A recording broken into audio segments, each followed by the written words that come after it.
Okay, so in this video I want to discuss speaking in tongues versus Finnegans Wake, okay? And let's start with understanding exactly what speaking in tongues means. It's got another term, I can't pronounce it, glossolalia or whatever. And this is Paula White, this is the president's religious advisor, and this is an example of her speaking in tongues on his behalf. And here we go. You in prayer for our president, Donald Trump. Damn. I'm feeling the spirit. I'm feeling it. I'm This is apparently real, Here by it the way. comes. Ra-ta-ta-ta-ta-ta-ta-ta-ta. Miss Neil, Peter Pinker, meow, meow. Laga, nom, nom, nom, nom, nom, nom, nom, nom. La la la la la la la, dippity ding di dong. Ooh la la gaga, Roma. Ooh la la gaga, blue, blue, blue, blue, blue, blue, blue, blue, red, red, red, red, red, red, red, red. Finishing the hat, finishing the hat. Thank you all for praying with me. I'm glad Michael's in the house. You in Okay, so that's Paula White. Here's a little bit more Paula White, if that wasn't enough for you.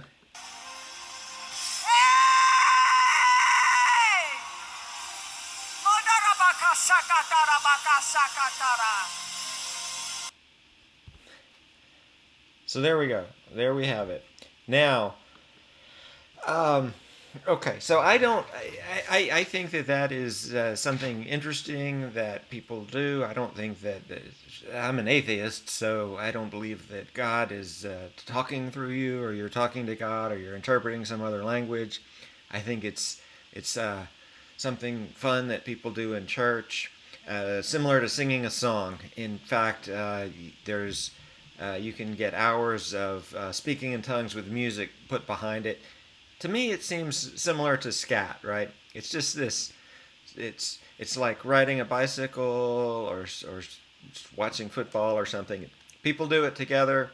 It's how they bond, whatever. Now, let's compare that to Finnegans Wake, which is this um, wildly idiosyncratic novel. Joyce called it his Catholic novel. He spent half of his writing career on it. And let's just listen to what this guy has to say as he talks about the page 3, the first page of text in Finnegans Wake. See if you see anything interesting here. And our journey begins on page 3. It's the first page of text in all major editions of the book. And if you look down at paragraph number 3, you'll notice that word number 3 is considerably longer than the others. Now, the other stuff on this page may be difficult, but it's the initial viewing of this word in particular that causes most every neophyte to immediately snap the book shut and toss it aside with a single word: impossible. Well, to that, I have a simple one. So he goes on to read the book and or read the word rather. It's called a thunder word. There's 10 thunder words in the book. They're all like that. All of these, it's different words for thunder from different languages all put together.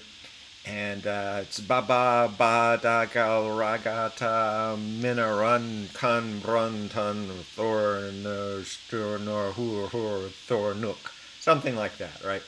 So there's also a lot of other religious ideas in there. There's St. Patrick's. Here's the mythical brothers, Shem and Sean, Jim and Shen.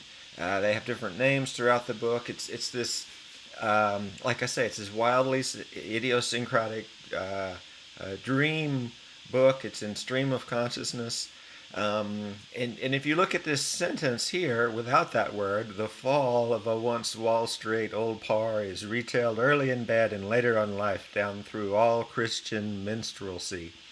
Now, this is about the fall of man, so this is a reference to St. Augustine. There's a number of references to St. Augustine here. Okay, so my point here is, this is very intellectual, interesting, and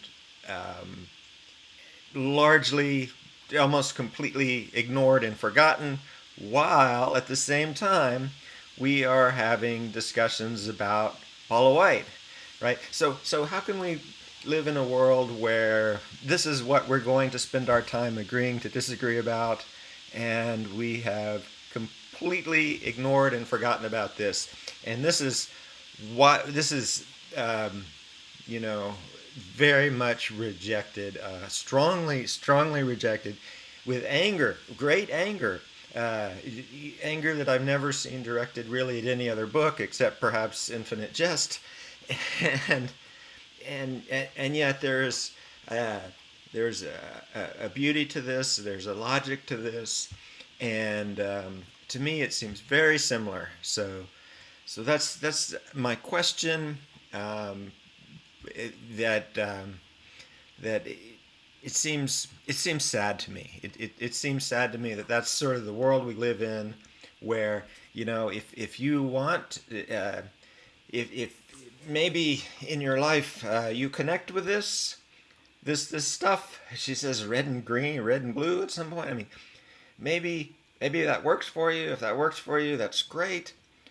Like I say, I don't think that it's magical or supernatural in any sort of way. Um, I don't believe in a supernatural thing as part of my own personal um, spiritual experience, which is I would call it a secular experience or an atheistic experience. Um, However, I think so often in life we miss the bigger point, we miss the bigger idea, and we get stuck on things. And this is something that people are going to talk about back and forth.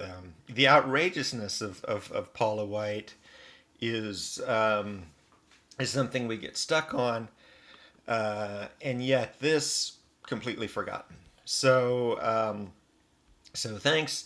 I don't know exactly where this video is going to go. Maybe there's going to be comments. I'm going to just try to put it out on Facebook, YouTube, wherever. So thanks. I'd love to hear from you guys. And, I would give this book a shot. Thanks.